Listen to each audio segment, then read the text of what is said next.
আজকে আমি chicken patties বানানোর খুব সহজ একটা রেসিপি শেয়ার করব। এজন্য আমি নিয়েছি ২ কাপ ময়দা, ২ টেবিল চামচ ঘি। প্রথমে ২ টেবিল চামচ ঘি দিয়ে ময়দাটা আলতো করে মাখিয়ে নিব।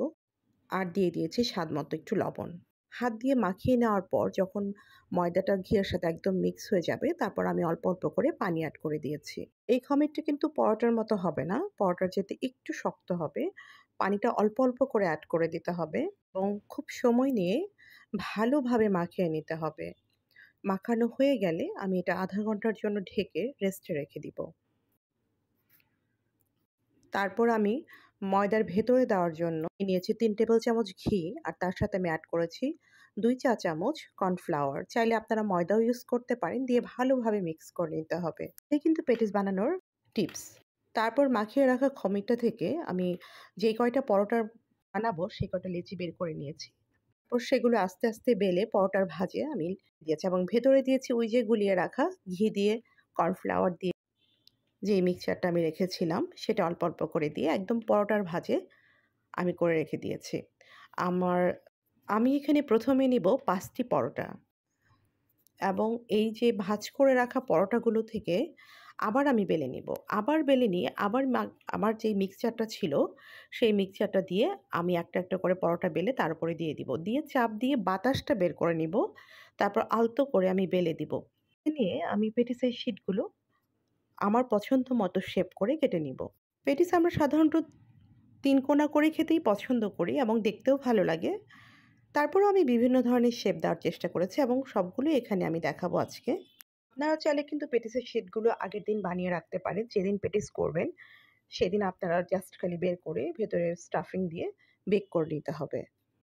তারপর শেপ করে রাখা কিটের ভেতর আমি যে স্টাফিংটা দিয়েছি সেই স্টাফিংটা আমি রান্না করে নিয়েছি চিকেন কিমা আর বেশ খানিকটা পেঁয়াজ দিয়ে।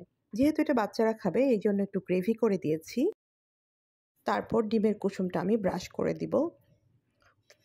ডিমের কুসুমটা ব্রাশ করা হয়ে গেলে আমি এখানে সম্পূর্ণ ভিডিওটি দেখানোর চেষ্টা করেছি। যারা একেবারেই নতুন তারাও কিন্তু চাইলে খুব সহজেই বাসায় চিকেন প্যাটিস তৈরি করে নিতে পারবেন। আর চিকেন প্যাটিস যদি অনেকে না খেতে চান সেক্ষেত্রে কিন্তু এই জায়গায় ভেজিটেবল দিয়েও আপনারা করতে পারবেন। স্টাফিংটা একেবারেই আপনাদের পছন্দ মতো, সেটা ভেজিটেবল প্যাটিস হয়ে যাবে। তারপর আমার সবগুলো প্যাটিসের ডিমের কুসুম ব্রাশ করা হয়ে গেলে আমি উপরে সাদা তিল ছিটিয়ে দিয়েছি আর তার আগে আমি ওভেনটা প্রিহিট করে নিয়েছি 5 to 7 মিনিটসের জন্য 180 ডিগ্রিতে। তারপর যেই ট্রেটাতে আমি রাখবো সেখানে আমি তেল ব্রাশ করে বেকিং পেপার দিয়ে নিয়েছি। আর এই যে আমার ডিফারেন্ট শেপ করে দেওয়া প্যাটিস, এটা খেতেও কিন্তু ভালো লাগে এবং এটা খুব ক্রিস্পি হয়। এটার ভেতরে যে স্টাফিংগুলো দিয়েছি এই স্টাফিং এর চিকেনটা আমি জাস্ট গ্রিল করে দিয়েছিলাম। গ্রিল করে চিকেনগুলো আমি এর ভেতর দিয়ে দিয়েছি। এটাও খেতে কিন্তু খুব মজা হয়। তারপর এটাও অ্যাজ ইউজুয়াল আগের মতো করে আমি ডিমের কুসুম দিয়ে ব্রাশ করে নিব। ব্রাশ করে নেওয়া হয়ে গেলে আমি সবগুলো প্যাটিসের ওপর সাদা তিল ছিটিয়ে দিব। ওভেনটা আমি আগে থেকে প্রিহিট করে নিয়েছিলাম। প্যাটিসগুলো রেডি হয়ে গেলে আমি এটা ঢুকিয়ে দেব এবং এটা ৩০ মিনিট পর্যন্ত বেক করে নিতে হবে। এই যে হয়ে গেছে আমার প্যাটিস। আপনারা চাইলে কিন্তু যে কেউ খুব সহজে বানিয়ে ফেলতে পারেন এই চিকেন প্যাটিস।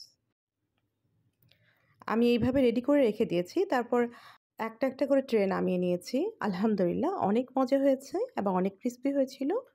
আসসালামু আলাইকুম। যদি ভালো লাগে অবশ্যই ট্রাই করবেন। সবাই ভালো থাকবেন। আল্লাহ হাফেজ।